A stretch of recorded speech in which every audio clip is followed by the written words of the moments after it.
கல்யாண மண்டபம் முழுக்க ஒருவிதமான பரபரப்பும் பதற்றமும் கலந்த சூழ்நிலை நிலவி கொண்டிருந்தது. எல்லோரும் கல்யாண நிகழ்ச்சி முடிந்துவிட்டது என்ற நிம்மதியில் இருந்த அந்த நேரத்தில் திடீரென்று மண்டப வாசலில் இருந்து ஒரு சத்தம் கேட்டது.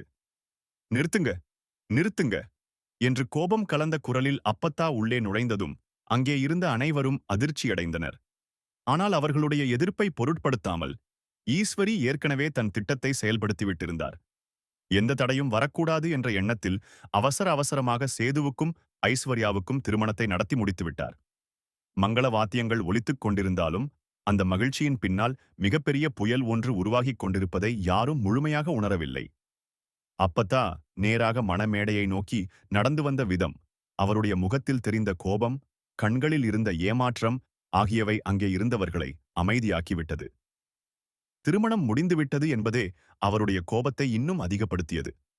அப்பத்தா மணமேடையை நோக்கி பார்த்தவுடனே, நான் இவ்வளவு பெரியவளா கத்திக்கிட்டு வந்தேன், என் பேச்சு உங்க காதுல விழலையா?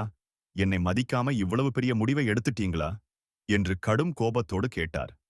அவருடைய வார்த்தைகள் ஒவ்வொன்றும் அங்கே இருந்தவர்களின் மனசாட்சியை குத்தியது போலிருந்தது.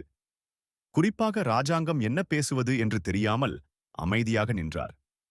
இதுவரை நடந்த சம்பவங்கள் அனைத்தும் அவருடைய கண்முன்னே நடந்திருந்தாலும் இப்போது உருவாகியிருக்கும் சூழ்நிலைக்கு என்ன பதில் சொல்லலாம் என்று அவரால் முடிவு செய்ய முடியவில்லை.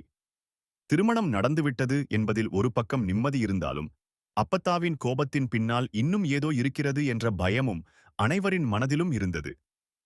அந்த சந்தேகத்துக்கு பதில் அளிக்கும் வகையில் அப்பத்தா தன்னுடன் கொண்டு வந்திருந்த குழந்தையை முன்னோக்கி நீட்டியபோது அங்கே இருந்தவர்கள் அனைவரும் உறைந்து போனார்கள். இந்த கல்யாணத்துக்கு நான் கொடுக்கிற பரிசு இதுதான் என்று கூறியபடி அப்பத்தா அந்த ஆண் குழந்தையை சேதுவை நோக்கி நீட்டினார். அந்த நொடியில் மண்டபத்தில் இருந்த ஒவ்வொருவரின் முகத்திலும் அதிர்ச்சி தெளிவாக தெரிந்தது. அதோடு மட்டும் நிற்காமல், தமிழுக்கு இரட்டை குழந்தைகள் பிறந்திருக்கின்றன என்றும் அதில் சேது எப்போதும் ஆசைப்பட்டது போல அவன் அம்மாவின் மறுபிறவியாக ஒரு பெண் குழந்தையும் பிறந்திருக்கிறாள் என்றும் கூறினார். அந்த செய்தி சேதுவின் மனதை முழுவதுமாக குலைத்தது. திருமண மேடையில் புதிதாக மணமகனாக அமர்ந்திருந்த அவன் அடுத்த நொடியே தந்தையாக நிற்க வேண்டிய நிலைக்கு தள்ளப்பட்டான். பெண் குழந்தை எங்கே இருக்கிறாள்